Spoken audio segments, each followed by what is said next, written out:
Look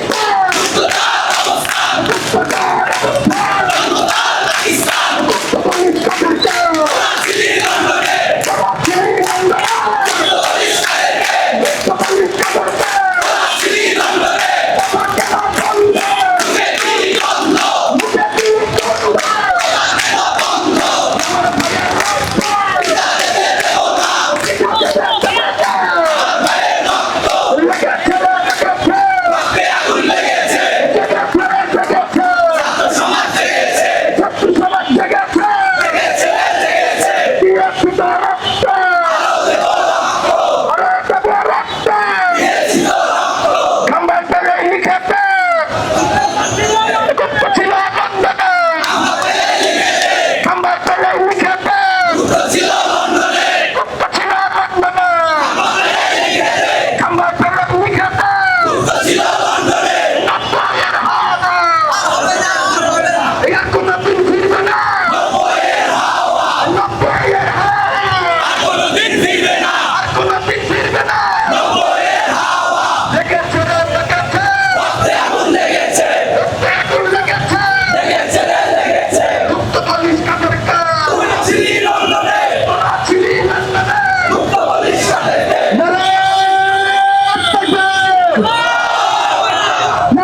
ক্যাম্পাসগুলোতে আসলে যারা এই সাধারণ শিক্ষার্থীর উপরে যারা ছাত্র শিবিরে হামলা করছে এরা ছাত্ররা, এরা সেই বস্তির ছেলে। আমরা বলতে চাই সেই 17 সালে সেই বস্তির ছেলেরা যারা ছাত্রদল করত আজকে তারা নেতা হয়েছে। সুতরাং গতকাল আমরা দেখলাম জগন্নাথ বিশ্ববিদ্যালয়ে ছাত্রদলের নেতারা এমন ভাবে স্লোগান দিচ্ছে, এটা তো কোনো বিশ্ববিদ্যালয়ের শিক্ষার্থীর স্লোগান হতে পারে না, এটা তো একটা বস্তির ছেলের স্লোগান। সুতরাং আমরা বলতে পারি সেই 17 সালের সেই বস্তির ছেলেগুলা আজকে ছাত্র শিবিরের নেতা বনে গেছে। সুতরাং তারাই আজকে বাংলাদেশে শিক্ষা প্রতিষ্ঠানগুলোতে অস্থিতিশীল পরিবেশ তৈরি করার সৃষ্টি করছে। আমরা বলতে চাই ছাত্র শিবির বসে থাকবে না। ছাত্র শিবির যদি লাঠি নিয়ে দাঁড়িয়ে যায়, তোমরা যত বড় অস্ত্র নিয়ে আসো না কেন, শেখ হাসিনা যেমন পালাতে বাধ্য হয়েছে তোমরাও তেমন পালাতে বাধ্য হবা। সুতরাং সাবধান হয়ে যাও। আমি আমার এই কথা বলে শেষ করছি। আসসালামু আলাইকুম ওয়া রাহমাতুল্লাহ।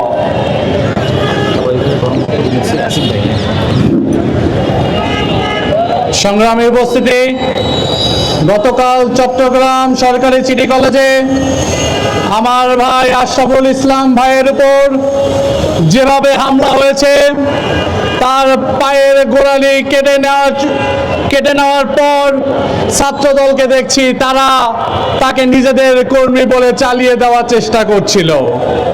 আমরা দেখতে পেলাম গতকাল রাতে ঢাকা বিশ্ববিদ্যালয়ে ছাত্রদল একটি মিছিল বের করেছিল। এই মিছিল দেখে আমাদের মনে পড়ে যায় যেভাবে আবরার ফাহাদকে শহীদ করে দেওয়ার পর ছাত্রলীগ ঢাকা বিশ্ববিদ্যালয়ে মিছিল বের করেছিল। আমরা দেখছি একই স্টাইলে ছাত্রদলও ঢাকা বিশ্ববিদ্যালয় মিছিল করছে, তাদের উপরে নাকি হামলা হয়েছে। কিন্তু আমরা দেখতে পেলাম আমার ভাই আশরাফুল ইসলামকে যে হামলা করা হয়েছিল, যারা হামলা করেছে তাদের পরিচয় অতি সুস্পষ্টভাবে চলে এসেছে। সোশ্যাল মিডিয়ায় সবার পরিচয় পাওয়া যাচ্ছে, কিন্তু আমার মূলধারার মিডিয়াতে আমরা দেখতে পেলাম সেই অস্ত্রের ঝঞ্ঝনালি সহ তাদের ছবি দেওয়ার পর তাদের পরিচয় দেওয়া হচ্ছে না। আমরা স্পষ্ট করে বলে দিতে চাই, সরকার যদি ফ্যাসিবাদী কাঠামোতে আবারও মিডিয়াকে নিয়ন্ত্রণ করতে চায়, আবারও যদি আওয়ামী লীগের মতো দেশকে নিয়ন্ত্রণ করতে চায়, যেভাবে ছাত্র সমাজ আওয়ামী লীগকে দেশ ছাড়া করেছে, বিএনপি এবং ছাত্র দলকেও সেভাবে দেশ ছাড়া করতে তারা বিন্দুমাত্র ভাববে না। শিক্ষার্থীরা এখন অনেক সচেতন। ছাত্র সংসদগুলোতে যেভাবে ছাত্র দলকে লাল কার্ড দেখানো হয়েছে, সারা বাংলাদেশকে ছাত্র দলকে আবারও লাল কার্ড দেখানো হবে। সংগ্রামী উপস্থিতি, এ পর্যায়ে বক্তব্য রাখবেন ইসলামী ছাত্র শিবিরের মোহতারাম সাহিত্য সম্পাদক সাইদুল ইসলাম ভাই।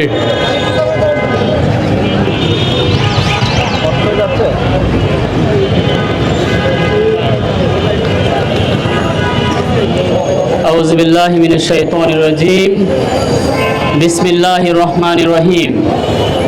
সংগ্রামী উপস্থিতি, সাংবাদিক বন্ধুগণ, আমরা সব সময় দেখে এসেছি এ বাংলাদেশে যারাই ক্ষমতায় আসার পরে স্বৈরাচার হওয়ার চেষ্টা করে, তাদের প্রথম পদক্ষেপ শুরু হয় ছাত্র শিবিরকে আক্রমণ করার মধ্য দিয়ে।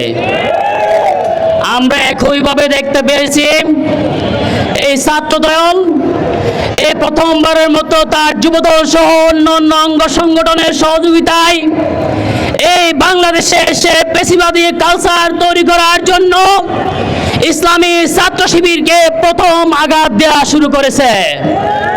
সেজন্য আমরা বলতে চাই, প্রশাসনের যারা এখন ছাত্রদলকে আশ্রয় প্রশ্রয় দিচ্ছেন, সম্মানিত মিডিয়ার বাইরে বন্ধুরা, আপনারা যারা নিয়ন্ত্রিত শব্দ চয়ন করছেন, হেডলাইনের মাধ্যমে আসল দোষীদেরকে আপনারা পিছনে রাখছেন, জনগণের আড়ালে রাখছেন, খুব শীঘ্রই এই ছাত্রদল আপনাদের গাড়ির উপর সওয়ার হবে।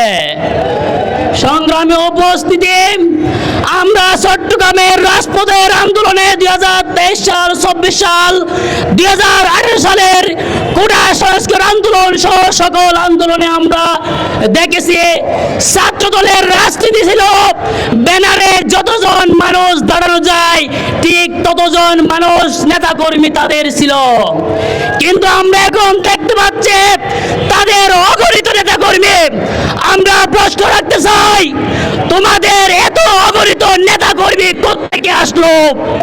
এটা স্পষ্ট প্রতীয়মান হয় এই অগণিত নেতা কর্মীরা হচ্ছে নিষিদ্ধ ছাত্রলীগ এবং বারেডিয়া সন্ত্রাসী। সংগ্রামী উপস্থিতি, আমরা বলতে চাই বারেডিয়া সন্ত্রাসী বহিরাগত সন্ত্রাসীর মাধ্যমে ক্যাম্পাসগুলোতে আক্রমণ করে ছাত্রলীগও চেষ্টা করেছিল, কিন্তু তাদেরকে লেজ ধরে নিয়ে পালাতে বাধ্য করেছে ছাত্র সমাজ।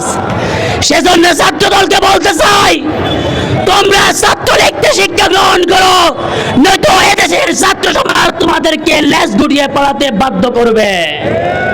সংগ্রামী উপস্থিতি, আমরা আরো দেখেছি আবরার বাদ হত্যা করার পরে ছাত্রলীগ নিজেরাই আবরার বাদের হত্যার পরে শোক র্যালি করেছিল এবং নির্লজ্জের মতো সে ছাত্রলীগের দেখানো মতে ছাত্রদল গতকালকে আমার ভাইকে পায়ের গোড়ালি বিচ্ছিন্ন করে তারা আবার নির্লজ্জের মতো প্রতিবাদ মিছিল করেছে। এই জন্য এই সমস্ত সন্ত্রাসী কর্মকাণ্ড, এরকম নির্লজ্জ যারা, তাদের প্রতি আমাদের সব সময় ঘৃণা এবং ঘৃণাই থাকবে। সংগ্রামী উপস্থিতি, আমরা আরো দেখেছি এই প্রশাসন সব সময় ছাত্র দলের বিভিন্ন সন্ত্রাসী কর্মকাণ্ড, শেরপুরে, নরসিংদীতে, আমাদের বিভিন্ন পলিটেকনিকগুলোতে, গতকালকে রাজশাহী বিশ্ববিদ্যালয় সহ সিটি কলেজে ছাত্রদল যে আক্রমণ করতেছে, প্রশাসনের কোনো ব্যবস্থা নেই। আমরা বলতে চাই প্রশাসন বরঞ্চ তাদের কোনো ব্যবস্থা না নিয়ে পিছন থেকে তাদের সহযোগিতা করছে। প্রশাসনের এরকম পক্ষপাতিত্বমূলক অবস্থান, এরকম জরিমানামূলক অবস্থান বাংলাদেশে নতুন করে আবার ছাত্রলীগের মতো করে আরেকটা কায়দায় ছাত্রদল তৈরি করতে চায়। সেজন্য আমরা বলতে চাই এই সমস্ত সন্ত্রাসী কর্মকাণ্ড বন্ধ করার জন্য সকল পর্যায় থেকে ভূমিকা রাখার জন্য উদাত্ত আহ্বান জানিয়ে আমার কথা শেষ করছি। আসসালামু আলাইকুম রহমতুল্লাহ। সম্মানিত বিক্ষুব্ধ জনতা, মিছিল পরবর্তী বিক্ষোভ সমাবেশে পর্যায়ে প্রধান অতিথির বক্তব্য নিয়ে আসবেন ইসলামী ছাত্র শিবিরের কেন্দ্রীয় অফিস সম্পাদক আজিজুর রহমান। প্রধান অতিথির বক্তব্য নিয়ে আসবেন আজিজুর রহমান আজাদ।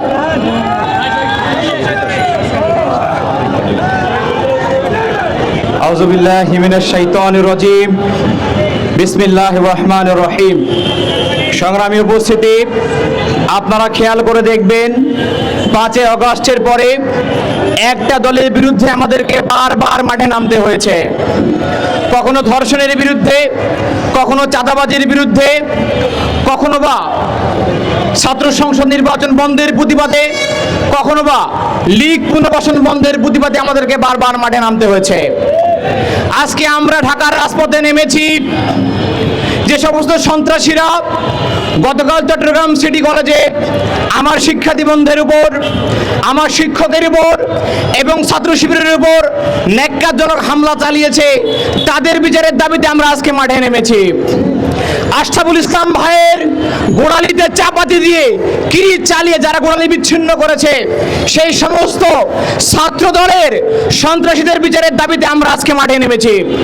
আমরা আজকে মাঠে নেমেছি তেজগাঁও কলেজের মেধাবী শিক্ষার্থী সাকিবুল হাসান রানাকে যারা রুম থেকে ডেকে নিয়ে গিয়ে তার লাশকে আমাদেরকে উপহার দিয়েছিল, সেই সমস্ত ছাত্র দলের পথধারী নেতাদেরকে আমরা বিচারের দাবিতে আজকে আমরা রাজপথে নেমেছি।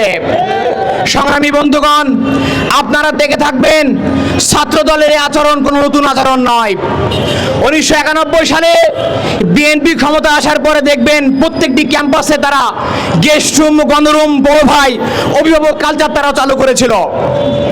এরপরে 2001 সালে ক্ষমতায় আসার পরে তারা ছাত্রদেরকে দলদাসে পরিণত করার জন্য এবং তাদের একজন দলীয় কর্মী বানানোর জন্য 2001 সালে তারা 2090 সালের মতো করে পরিকল্পনা গ্রহণ করে। তার ওই ধারাবাহিকতায় 2001 সালে বুয়েটের মতো শিক্ষা প্রতিষ্ঠানে সাবিকুন নাহার সনিকে তারা গুলি করে হত্যা করে ক্যাম্পাসে গোলযোগ সৃষ্টি করে। শুধু তাই নয়, 2002 সালে ঢাকা বিশ্ববিদ্যালয়ের রোকেয়া হলে রাতভর আমাদের বন্ধুদের উপরে তারা জুলুম করেছিল। রাতভর আমাদের বন্ধুদের উপরে অমানসিক জুলুম চাপিয়ে তারা আইনের হাত ব্যবহার করে তারা সেখান থেকে নীরবে পালিয়ে গিয়েছিল। শুধু তাই নয় সংগ্রামী বন্ধুরা, আপনারা দেখে থাকবেন 1993 সালে ইসলামী ছাত্র শিবির আজকের মতো করে রাজপথে নেমেছিল। তৎকালীন কেন্দ্রীয় সভাপতি হামিদ হোসেন আজাদ ভাই বলেছিল, বিএনপি আপনারা যদি ছাত্র দলকে কন্ট্রোল না করেন তাহলে আমরা সরকার পতনের আন্দোলনে যেতে বাধ্য হব। এবং শিবির আন্দোলন করেছিল। 1996 সালে বিএনপি ক্ষমতা ত্যাগ করতে বাধ্য হয়েছিল। আমরা আশা করি ইসলামী ছাত্র শিবিরকে আপনারা এমন কোনো কর্মসূচি দিতে বাধ্য করবেন না।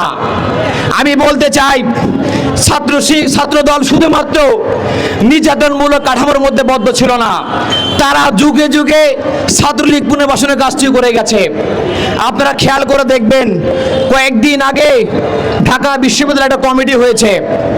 সেই কমিটি হওয়ার সঙ্গে সঙ্গে ছাত্র দলের কয়েকজন সঙ্গে সঙ্গে তারা সংবাদ সম্মেলন ডেকে প্রতিবাদ জানিয়েছে। তারা এভাবে বলেছে, ছাত্র দলের প্যাডে ছাত্রলীগের কমিটি প্রদান করা হয়েছে। তারা গুনে গুনে দেখিয়েছে বর্তমান ছাত্র দলের ঢাকা বিশ্ববিদ্যালয়ের নাসিরউদ্দিন শাওনকে তারা বলেছে তিনি ছাত্র দলের কর্মী ছিলেন। বর্তমানে ছাত্র দলের কেন্দ্রীয় কমিটির রাজু আহমেদ থেকে শুরু করে তারা 57 জনের তালিকা দিয়ে বলেছিল এই ছাত্র দল মূলত ছাত্রলীগের এক্সটেন্ডেড ভার্সন। শুধু তাই নয়, জাহাঙ্গীর বিশ্ববিদ্যালয়ে তারা কমিটি যখন দিয়েছে তখন আমরা দেখেছি 13 জন ছাত্রলীগকে তারা পুনর্বাসন করেছে। পাবনা মেডিকেল কলেজে যখন তারা কমিটিটা 21 জনের, সেই 21 জনের কমিটির মধ্যে আমরা 11 জন ছাত্রলীগকে খুঁজে পাই। শুধু ছাত্র দল নয়, নির্বাচনের পূর্বে বিএনপি একই কায়দায় আওয়ামী লীগকে পুনর্বাসন করেছে। আমরা তো আগে শুধুমাত্র যুব দলের কমিটিতে, আওয়ামী লীগের কমিটিতে, আমরা ছাত্র বিএনপির কমিটিতে আমরা আওয়ামী লীগকে খুঁজে পেতাম, কিন্তু আমরা এখন দেখতে পাচ্ছি বিএনপি ইন্ডিয়ার ছকে জুলাই গণহত্যাকারী আওয়ামী লীগের নেত্রীকে সংসদে নিয়ে ইন্ডিয়ার প্রকৃত দালালের তারা প্রমাণ দিয়েছে।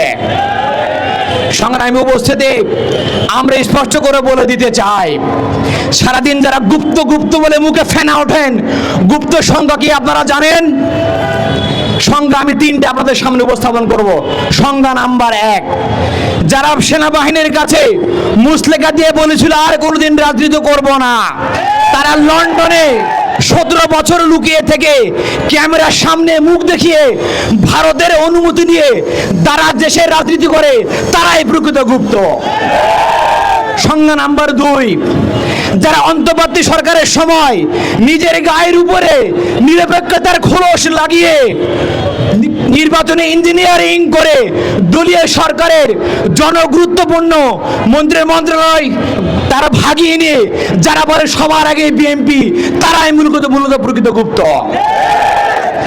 3 নাম্বার আমার সংজ্ঞা, যারা নিজেদের দলীয় প্যাডে ছাত্রলীগকে পুনর্বাসন করে জনগণের তুপের মুখে, সমালোচনার মুখে যখন তারা মহাসত্যকে অস্বীকার করে চ্যালেঞ্জ প্রদান করে বলে আমাদের কমিটিতে একজনও ছাত্রলীগ নাই, তারাই প্রকৃতপক্ষে গুপ্ত। সম্মানিত ভাইরা, এই গুপ্ত সুপ্ত প্রকাশ্য আলটিমেটলি কোনো বিষয় না, এটি একটা টার্ম কার্ড। বিএনপি সরকার যখন ধারাবাহিকভাবে দেশ চালাতে ব্যর্থ হয়েছে তখন তারা প্ল্যান করে গুপ্ত ট্যাগ দিয়ে ছাত্রদলকে মাঠে নামিয়ে দিয়েছে, যাতে করে জনগণের দৃষ্টিভঙ্গি অন্যদিকে আড়াল করা যায়, অন্যদিকে প্রভাবিত করা যায়। মনে রাখবেন, জনগণ এখন বোকা না। আমরা দেখেছি IMF আপনাদেরকে ঋণ দেয় না, ইরান আপনাকে তেল দেয় না, আপনারা তেলের দাম বাড়িয়েছেন, জ্বালানির দাম বাড়িয়েছেন, 5 কিলোমিটার লম্বা রাস্তা ধরে আমাদেরকে তেল নিতে হয়, চাঁদাবাজি করছেন, মামলা বাণিজ্য করছেন, দ্রব্যমূল্যের উদ্যোগতি বেড়ে গেছে।